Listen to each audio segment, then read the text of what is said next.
آپ کی لائف کا سب سے بڑا پرابلم یہ نہیں کہ آپ انٹروورٹ ہیں. ریئل پرابلم یہ ہے کہ آپ کو کبھی کانفیڈنس سکھایا ہی نہیں گیا. آپ میں ٹیلنٹ بھی ہے, آئیڈیاز بھی ہیں اور پوٹینشیل بھی ہے, لیکن جب بات آتی ہے لوگوں کے سامنے بولنے کی تو آپ اپنی بات رکھنے کی بجائے, خود کو ظاہر کرنے کے بجائے رک جاتے ہیں. اور پھر آپ دیکھتے ہیں کچھ لوگ جو آپ سے زیادہ سمارٹ نہیں ہوتے لیکن وہ آپ سے آگے نکل جاتے ہیں. کیوں؟ کیونکہ وہ کانفیڈنٹ ہوتے ہیں. تو سوال یہ نہیں کہ آپ انٹروورٹ ہیں یا نہیں, سوال یہ ہے کیا آپ اپنی لائف اسی طرح گزارنا چاہتے ہیں یا آپ وہ ورژن بننا چاہتے ہیں جسے لوگ اگنور نہیں کر سکتے. دیکھو, دنیا ٹیلنٹ کو نہیں بلکہ کانفیڈنس کو نوٹس کرتی ہے. آپ جتنا بھی نالجبل ہو جاؤ, اگر آپ خود پر یقین نہیں رکھتے تو کوئی اور بھی آپ پر یقین نہیں رکھے گا. کانفیڈنس وہ سکل ہے جو آپ کی پوری پرسنالٹی کو بدل کے رکھ دیتے ہیں. یہ آپ کے چلنے کے انداز سے لے کر بولنے کے انداز تک اور حتیٰ کہ لوگوں کے آپ کو ٹریٹ کرنے کے طریقے تک سب کچھ بدل دیتا ہے. اور سب سے بڑی بات, یہ کوئی پیدائشی چیز نہیں ہے, یہ بلڈ کی جاتی ہے.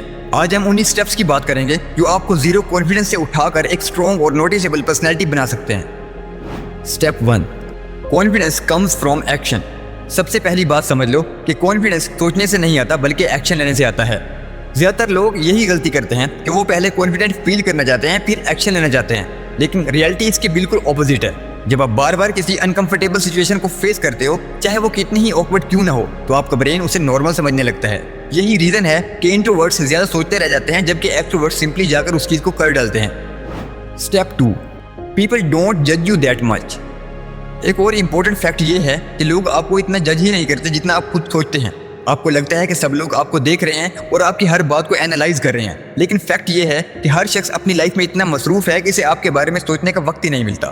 جیسے ہی آپ کو یہ ریئلائزیشن ہو جاتی ہے, آپ کے اندر ایک عجیب سی آزادی آ جاتی ہے اور آپ زیادہ فریلی ایکٹ کرنا شروع کر دیتے ہیں. یہی آزادی کانفیڈنس کی فاؤنڈیشن بنتی ہے. Step 3, body language matters. آپ کی باڈی لینگویج بھی آپ کے کانفیڈنس کا خاموش اظہار ہوتی ہے. کبھی آپ نے ایسے لوگوں کو دیکھا ہوگا جو کچھ بولے بغیر بھی کانفیڈنٹ لگتے ہیں. یہ کسی جادو کی وجہ سے نہیں بلکہ ان کے پوسچر, ان کی چلنے کے انداز اور ان کے آئی کانٹیکٹ کی وجہ سے ہوتا ہے. اگر آپ جھک کر چلتے ہیں کہ آنکھیں نیچے رکھتے ہیں تو آپ خود ہی سگنل دے رہے ہوتے ہیں کہ آپ انشور ہیں, لیکن جیسے ہی آپ سیدھے کھڑے ہونا اور آنکھوں میں آنکھیں ڈال کر بات کرنا شروع کرتے ہیں تو آپ کا کانفیڈنس خود بخود بڑھنے لگتا ہے. Step 4, small wins build confidence. Confidence ہمیشہ چھوٹے چھوٹے اسٹیپ سے بنتا ہے, نہ کہ ایک ہی دن میں. کسی اسٹرینجر کو ہیلو کہنا, کلاس میں سوال پوچھنا یا سوشل میڈیا پر اپنی آواز شیئر کرنا, یہ سب چھوٹی چھوٹی چیزیں لگتی ہیں لیکن یہی آپ کے دماغ کو ٹرین کرتی ہیں. ہر چھوٹی کامیابی آپ کے اندر ایک سگنل پیدا کرتی ہے کہ میں کر سکتا ہوں, اور یہی سگنل بار بار ریپیٹ ہو کر اسٹرانگ کانفیڈنس میں تبدیل ہو جاتا ہے. Step 5, control your self talk. ایک اور چیز جو آپ کو پیچھے رکھتی ہے وہ ہے آپ کی سیلف ٹاک. آپ کا سب سے بڑا دشمن باہر نہیں بلکہ آپ کے اندر ہوتا ہے. یعنی وہ آواز جو کہتی ہے کہ میں نہیں کر سکتا, میں آکورڈ لگوں گا یا لوگ ہنسیں گے. کانفیڈنٹ لوگ پرفیکٹ نہیں ہوتے, وہ بس اپنی اس نیگیٹو آواز کو کنٹرول کرنا سیکھ جاتے ہیں. جب بھی آپ کا مائنڈ آپ کو روکنے کی کوشش کرے, اسے چیلنج کریں اور پھر ایکشن لے لیں. یہی ریئل گروتھ ہے. Step 5, fake it till you make it.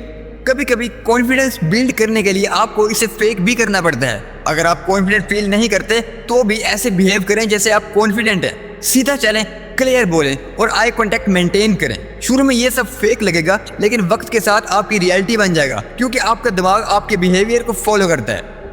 Step 7, don't fear rejection. Rejection سے نہ ڈرنا بھی کانفیڈنس کا ایک بڑا حصہ ہے. کانفیڈنٹ لوگ ریجیکشن سے نہیں ڈرتے کیونکہ وہ جانتے ہیں کہ ریجیکشن فیلئر نہیں بلکہ فیڈ بیک ہے. انٹروورٹس ایک بار ریجیکٹ ہونے کے بعد رک جاتے ہیں جبکہ ایکسٹروورٹس بار بار ٹرائی کرتے رہتے ہیں, اور آخر میں کامیابی انہی کو ہی ملتی ہے جو رکتے نہیں. جب آپ ریجیکشن کو نارمل سمجھنے لگتے ہیں تو آپ کو کوئی روک نہیں سکتا. Step 8, build real skills. صرف کانفیڈنس بلڈ کرنا کافی نہیں, آپ کو اسکلز بھی بلڈ کرنی ہوتی ہیں. اگر آپ کے پاس نالج, کمیونیکیشن اسکلز اور ایکسپیرینس ہوگا تو کانفیڈنس خود بخود آ جائے گا. جتنا آپ اپنے آپ کو بہتر بناتے جائیں گے اتنا ہی آپ کا کانفیڈنس اسٹرانگ ہوتا جائے گا. ایمٹی کانفیڈنس زیادہ دیر تک نہیں چلتا لیکن اسکل بیسڈ کانفیڈنس ہمیشہ قائم رہتا ہے. Step 9, leave your comfort zone. Comfort zone وہ جگہ ہے جہاں آپ کو سکون تو ملتا ہے لیکن گروتھ نہیں ہوتی. اگر آپ واقعی کانفیڈنٹ بننا چاہتے ہیں تو آپ کو خود کو بار بار انکمفرٹیبل سچویشن میں ڈالنا ہوگا. نئے لوگوں سے ملنا, پبلک اسپیکنگ کرنا یا اپنی وائس کو دنیا کے سامنے رکھنا, یہ سب شروع میں مشکل لگے گا لیکن یہی چیزیں آپ کو ٹرانسفارم کریں گی. Step 10, change your identity. آخر میں سب سے امپورٹنٹ چیز آپ کی آئیڈینٹی ہے. جب تک آپ خود کو انٹروورٹ سمجھتے رہیں گے آپ ویسے ہی بیہیو کریں گے, لیکن جیسے ہی آپ اپنی آئیڈینٹی چینج کرتے ہیں اور خود سے کہتے ہیں کہ میں کانفیڈنٹ انسان ہوں, آپ کے ایکشن بھی ویسے ہی ہونے لگتے ہیں۔ کانفیڈنس صرف ایک ہیبٹ نہیں، یہ ایک آئیڈینٹی ہے۔ اب سوال یہ ہے کہ آپ وہی رہنا چاہتے ہیں جسے لوگ نوٹس نہیں کرتے، یا وہ بننا چاہتے ہیں جسے اگنور کرنا امپاسبل ہو؟ فیصلہ آپ کے ہاتھ میں ہے۔ مزید ایسی ویڈیوز دیکھنے کے لیے اس ویڈیو کو لائک کریں، شیئر کریں اور چینل کو سبسکرائب کرنا مت بھولیں۔ میں ملتا ہوں آپ سے نیکسٹ ویڈیو میں، تب تک کے لیے گڈ بائے۔